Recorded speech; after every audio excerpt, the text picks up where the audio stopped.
खबर रायबरेली जनपद से, जहां राष्ट्रीय पिछड़ा वर्ग के कार्यकर्ताओं ने आज बृहस्पतिवार को लालगंज तहसील पर जमकर भाजपा सरकार के खिलाफ प्रदर्शन किया और भाजपा पर जमकर हमला बोला।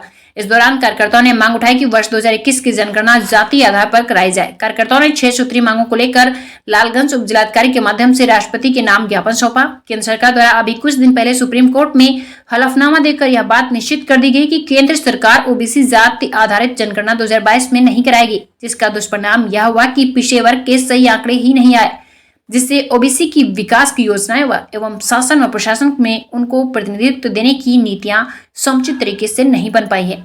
पिछड़ा वर्ग आजादी के 74 वर्षों में भी अधिकार से वंचित रह गया। सुप्रीम कोर्ट द्वारा 8 अक्टूबर 2013 को यह निर्णय दिया, केवल ईवीएम मशीन से स्वतंत्र, निष्पक्ष, पारदर्शी चुनाव नहीं हो सकता है। सुप्रीम कोर्ट के आदेश के क्रम में विधानसभा एवं लोकसभा के चुनाव में ईवीएम के घोटाले को रोकने के लिए पेपर ट्रेल मशीन लगाई जा रही है। इसलिए हमारी मांग है कि लोकतंत्र की रक्षा के लिए पेपर ट्रेल से निकलने वाली पर्चियों का 100% मिलान कराया जाए। समस्त सरकारी कर्मचारियों व अधिकारियों का वर्ष अप्रैल 2004 से बंद पुरानी पेंशन बहाल कराई जाए और देश में निजीकरण समाप्त किया जाए। दस्तावेज के अभाव में एक बड़ी आबादी नागरिकता के अधिकार से वंचित रह गई और एनआरसी लागू करना है तो डीएनए के आधार पर एनआरसी लागू किया जाए। उपरोक्त मांगों को लेकर राष्ट्रीय पिछड़ा वर्ग मोर्चा ने 5 चरणों में आंदोलन घोषित किया है, जिसके चौथे चरण के अंतर्गत आज 31 राज्यों के 550 जनपदों में 5000 तहसील मुख्यालयों पर रैली, प्रदर्शन एवं जेल भरो आंदोलन किया जा रहा है। इस मौके पर आशीष यादव, पवन कुमार, रामविलास, अकबर अली, चौथी पासवान, कृष्णा देवी आदि सैकड़ों की संख्या में कार्यकर्ता मौजूद रहे। क्या नाम है आपका? अखिलेश। कहाँ से आए? लदवारी से। क्या समस्या है आपकी? समस्या ये सर कि हम घर से अपने निकले दवा लेने के लिए और 4-5 लोग हमारे पास, मतलब 4 लोग आए, बुलाए हमको, और बुलाने के बाद हम जैसे उनके पास पहुंचे, उसमें से एक लड़के ने हथौड़ा उठाया कल्लू पंचर वाली दुकान से, हथौड़ा हमारे सिर पे सीधा मार के भाग गए चारों। कहाँ की घटना है ये? ये घटना लक्ष्मणगंज चौराहा, लदवारी। इसकी सूचना आपने कहाँ दी थी? इसकी सूचना हमने डी थाने में दी थी। कोई पुरानी रंजिश किस कारण आपको उन्होंने मारा है? उनसे कोई झगड़ा नहीं हुआ कभी भी। किस बात को लेके विवाद बढ़ा आखिर है? कोई भी बात नहीं है, ऐसे ही हम, मतलब वो कल्लू पंचर वाले ने बुलाया, बोला कि भाई एक लकड़ी है अपनी ले लो, तो हमने कहा ठीक ले लेंगे। बस उन्हीं से हम बात कर रहे थे, तब तक इन्होंने मार दिया हमारे सर पे हथौड़ा और भाग गए। आज आप कहाँ पे आए हैं? आज हमारे एसपी ऑफिस। फिर मुलाकात हुई किसी से? हाँ सर, एसपी ऑफिस सर जी से मुलाकात हो गई।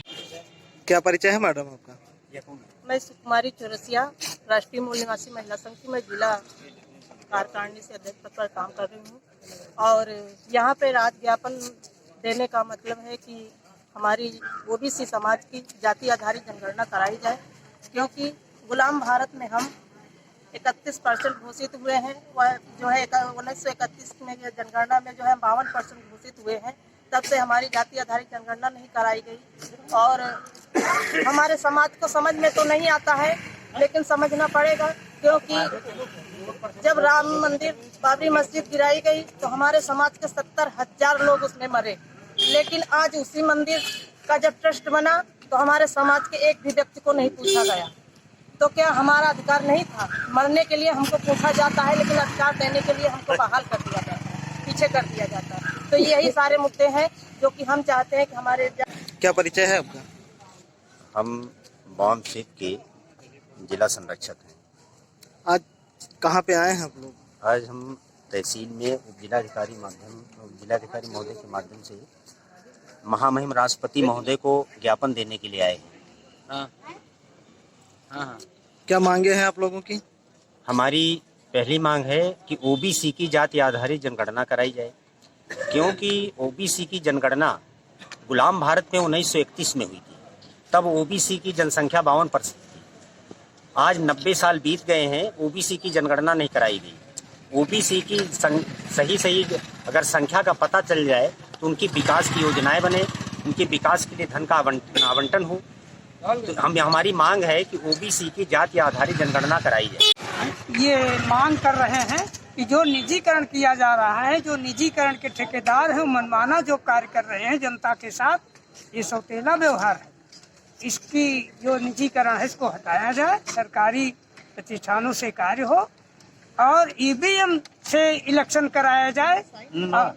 ईवीएम से जो हटा करके बैलेट पेपर से इलेक्शन कराया जाए, ताकि जनता को संदिग्ध जो है वो खत्म हो जाए यानी स्पष्ट चुनाव हो। इसमें स्पष्ट चुनाव नहीं हो रहा है। ईवीएम मशीन को जब हटा करके बैलेट पेपर के द्वारा जब इलेक्शन होगा तो सही स्पष्ट जो है इलेक्शन होगा, यही हम सबकी मांगे हैं। और पेंशन जो बंद कर दी गई है लोगों की, उसे बहाल किया जाए। एक दिन अगर कोई नेता मंत्री बन जाता है तो उसका पेंशन बिल्कुल चालू कर दिया जाता है। तो ये एक अन्याय है, ये है कोई न्याय नहीं हो रहा हमारे भारत के नागरिकों के साथ। इसलिए सब मांगे हैं, हाँ, या तो सबकी बंद कर दी जाए, यही सब मांगे हैं हमारी।